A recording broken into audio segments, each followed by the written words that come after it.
Well, let's get into it. I have three stories to talk about today, but first I want to talk about um, what is happening in cities and towns across this country right now, which is in town after town after town, you're seeing the city council, these city commissions where thousands of people show up, hundreds of people show up, dozens of people show up, depending on the size of the community.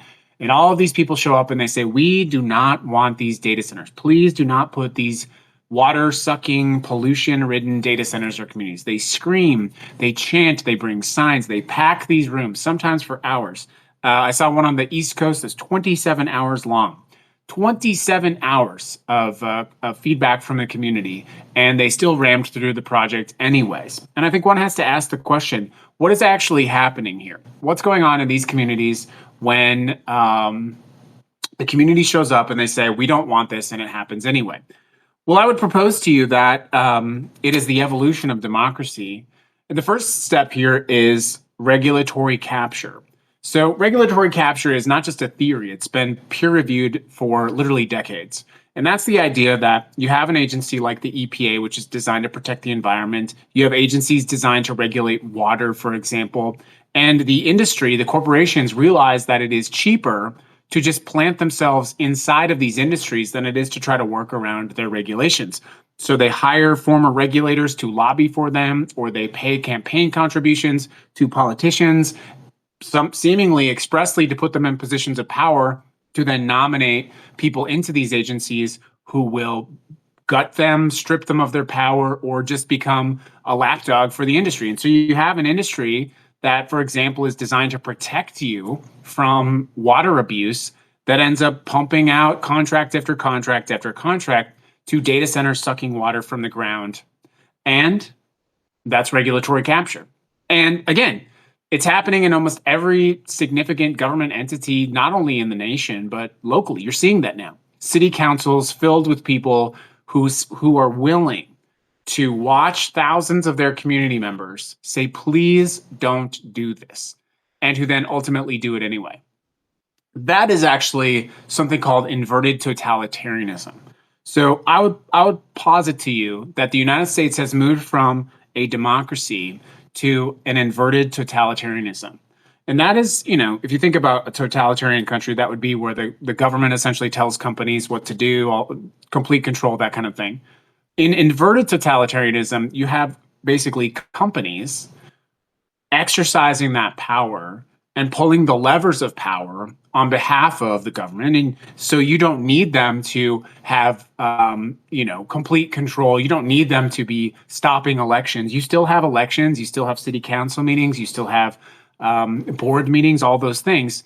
But the interest that they're enacting is not the interest of the representative democracy. It is the interest of capital. So I would posit to you that we no longer live in a democracy, but that we live in an inverted totalitarianism. And how that feels to you is neo-feudalism or techno-feudalism, depending on how you ask that question. So when you think back to feudalism, the lords, they did not have town halls if they wanted to build a giant mansion or castle in the valley. They just built the castle anyway, and they left the working class to say, well, if you don't like it, you either have to work around it, or I guess you can leave, right? So regulatory capture leads to inverted totalitarianism, and you end up feeling neo-feudalism. I don't tell you this because I want you to be bummed. I tell you this because I think it's important for you to know what it is that we're dealing with, right? How we are going up against these systems matters. Because if we approach it to the standard way, we're going to get the same result. But let's get into the top stories today. And it is, again, about the election. There is increasing sentiment, including in an opinion piece today in the Washington Post, that even with massive support from the general public, even if the Democrats could win the popular vote in 2026 and could win the House midterms by a full 4 percentage points, they still might not take the majority. Let me just break into what the Washington Post election analysis said this morning. The map is tilting so hard towards Republicans that even a 4-point national win may not be enough. Of course, this did not happen by accident. First, we started in Texas. I've told you this the whole time. Texas was the bait The Democrats took the bait. They started the gerrymandering wars that the Democrats were never going to be capable of winning. So now we have basically the Southeast almost completely redistricted. We're actively working on it. Republicans have gained the structural equivalent of 8 seats just from redistricting. They could net 5 to 13 more before November.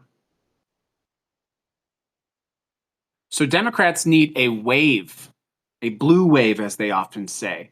But the problem is they are riding on a broken surfboard.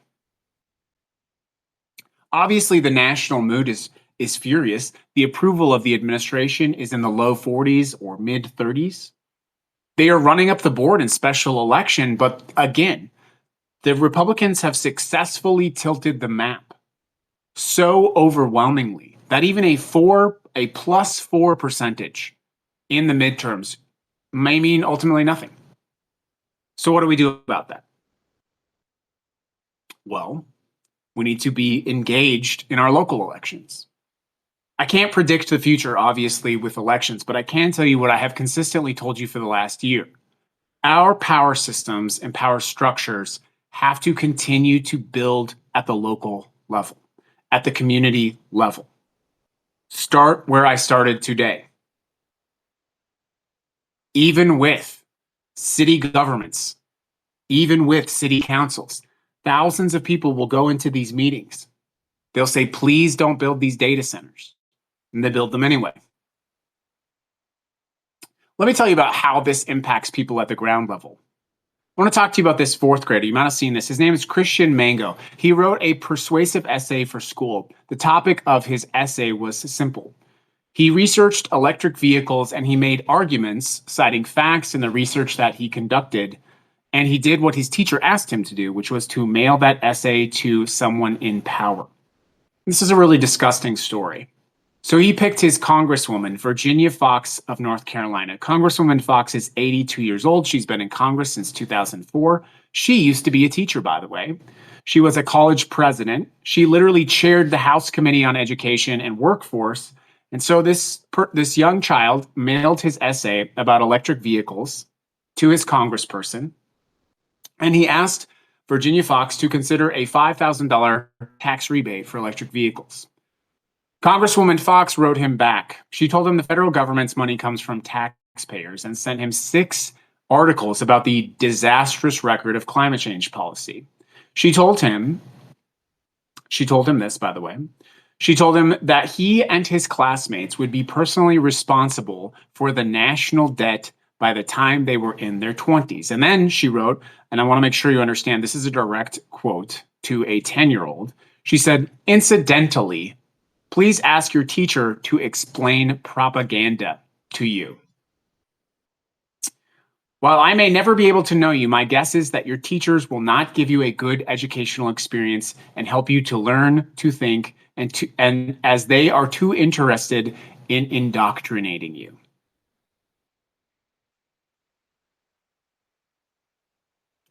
An 82-year-old congresswoman writing a letter to a 10-year-old lecturing him about indoctrination from a Republican congressperson, nonetheless, a party completely unwilling or unable to stand up against this administration. And of course, the final part of all this, I'm reminded of the very famous quote from 1984. The party told you to reject the evidence of your eyes and ears. It was their final, most essential command. And so what I would say,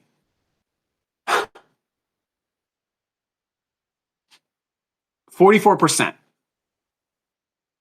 Grocery prices rose 0.7% in April, just 1 month.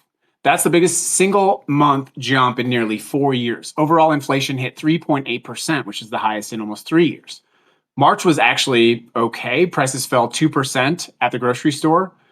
And then what happened in April actually erased all of it. Fresh vegetable prices are raising at a rate of 44%. They are 44% higher than 3 months ago on an annualized basis. Coffee is rising at more than 22% over the past 3 months. Beef and veal are surging because of record low cattle numbers, diesel costs, and ranchers who have been bleeding money for decades. And then, of course, there is Iran. Jet fuel is up 60%. I just bit my tongue. Jet fuel is up 60% since the war started. Airlines have increased baggage fees. The Postal Service has added on a surcharge. And fourth generation cattle farmers are fleeing their ranches because they just can't afford to do this job anymore. The party asked you to reject the evidence of your eyes and ears. It was their final, most essential command. And that is how, when you go to your city council, they know that because your neighbors have been lulled into inaction, because your family has decided that they're only, they don't do politics, as I'm sure you've heard them say, because you have been co-opted into a surveillance state where you are forced to work 40, 50, 60 hours a week, where if you lose your job, you no longer have health care. A multi-decades-long process has trapped you. We talked about regulatory capture. Far worse than regulatory capture is the systemic capture of capitalism, which is straining all of us. I would say it is a giant boot on all of our neck. And yet, we persist. More and more and more people are waking up to what is happening to them. More and more and more people are understanding the essential and vital nature of the moment. The party told you to reject the evidence of your eyes and ears. It was their final, most essential command. Your neighbors are doing that. Your family is doing that. Your friends are doing that. And the result of this decades-long, massive effort to defund our institutions, to capture our institutions, well, the dam is breaking.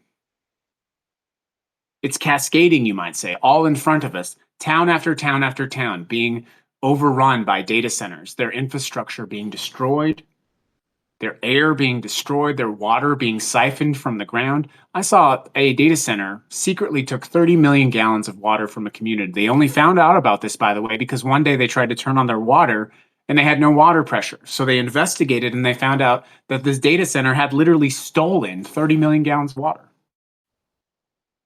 And of course, what did the local government do?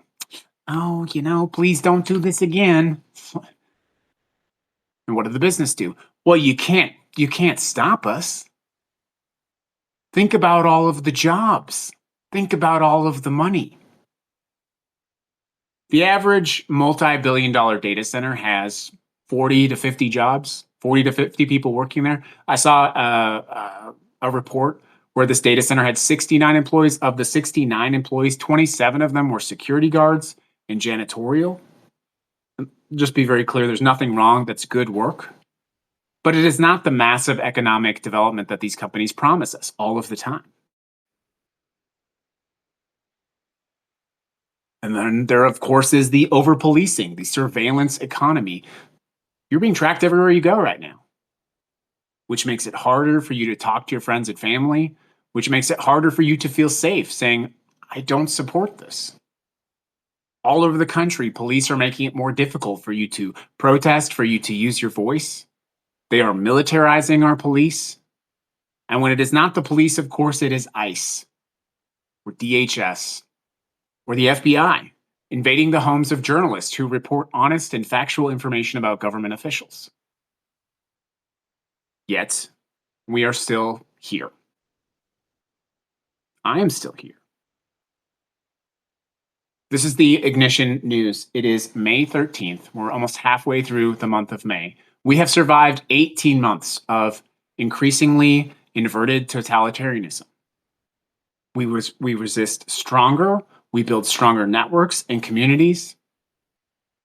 If they would have succeeded, they would have succeeded by now. But it is you, 10 toes down, preventing that from happening. And on days that you feel tired, or you feel that your government is not responsive to you, or you feel that all of this is not worth anything, you have to remember one simple thing. If the totalitarians had had their way, this would have all been done 17 months ago, 16 months ago. But we said no. These are our streets, our communities, our families, our resources, our land, and we're not giving them up. So take a beat, take a pause, and understand that this is a decades-long battle. A battle for the disenfranchised, the disadvantaged, and for the people who fight, well, history will look back at you and they will remember your efforts. Stay tuned. We'll see you back on the show. We record the show live Monday, Wednesday, and Friday. But you need to go to Spotify or Apple Podcasts, subscribe to the show, leave a comment, because we do pre-record the show on other days. We appreciate you. That's the show for today, and we'll see you back live on Friday. Good stuff. Do we have anyone joining over there? Look at that. Oh, we had someone on Twitch. How nice.